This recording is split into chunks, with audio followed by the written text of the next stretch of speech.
Hindi na ako sabay sa makatayo. Kasi ano siya eh, nakakabangina. Tapos gaganyan siya kalalaki na dugo.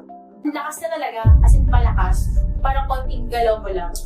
Parang may grip mo ba, gano'n. Hi, my name is Christine Tan. Nagbain siya. I'm 27 years old and I'm currently residing here in Las Piñas. I've been working as a call center for 4 years now. 6 months pa lang ako sa call center noon. Nag-start na siya. Kasi regular talaga yung period ko. Ever since. Never ako na-delay. So, nung nag-start na siya na, parang sabi ko, hindi na ako dinadagnan. Hindi ko naman inisip na pregnant no? Kasi confident naman ako na hindi siya pregnancy. So, nagtaka na ako kasi siya eh, parang hindi na talaga siya normal. So, yun, nagpa-check up ako kasi nababother na ako kasi anong meron. Ayun, I-follow na meron ako.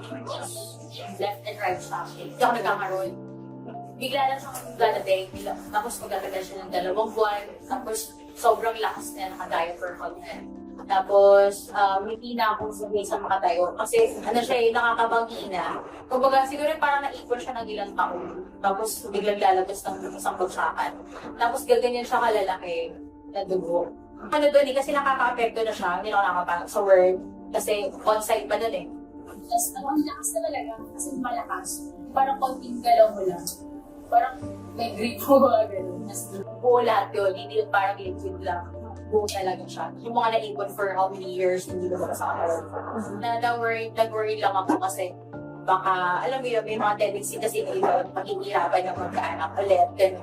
May tendency na lumaki yung cyst, tapos baka maging cancerous siya, gano'n. Marami silang ginaseta sa akin. Pero, ni isa wala akong tinake.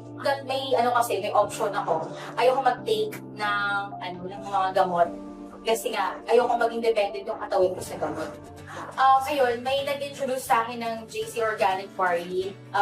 Kasi sabi niya na alam niya na meron akong PCOS. So, ayun, actually, nung una, ayoko siyang i-take. Convinced na okay siya, ganyan. And then afterwards, chinek ko yung mga benefits niya. Actually, ang dami niyang benefits. And then sabi ko, sige nga, try ko. Pero actually, ang gusto ko lang sana noon is para lang mag-detox, gano'n. Hindi ko talaga siya ininom intentionally for the PCOS. Then nagulat na lang ako na nung tinitake ko na siya, wala pang 1 buwan.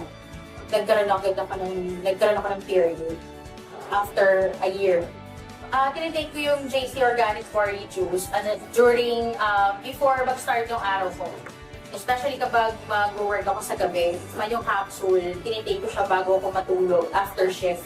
Kasi na-discover ko din na sobrang sarap ng tulog kapag tinitake ko yung capsule. Sinabayan ko siya ng diet talaga.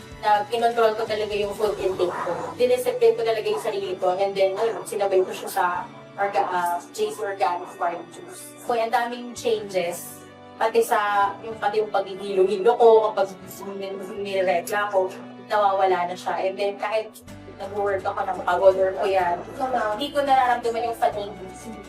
Nag-boost siya ng energy sa katawan. Yun yung pinaka-the best na part ko sa pagtitake ko ng JC Organic Quarry. Kailangan mo ditulungan yung sarili mo na may magbago sa health, sa lifestyle mo.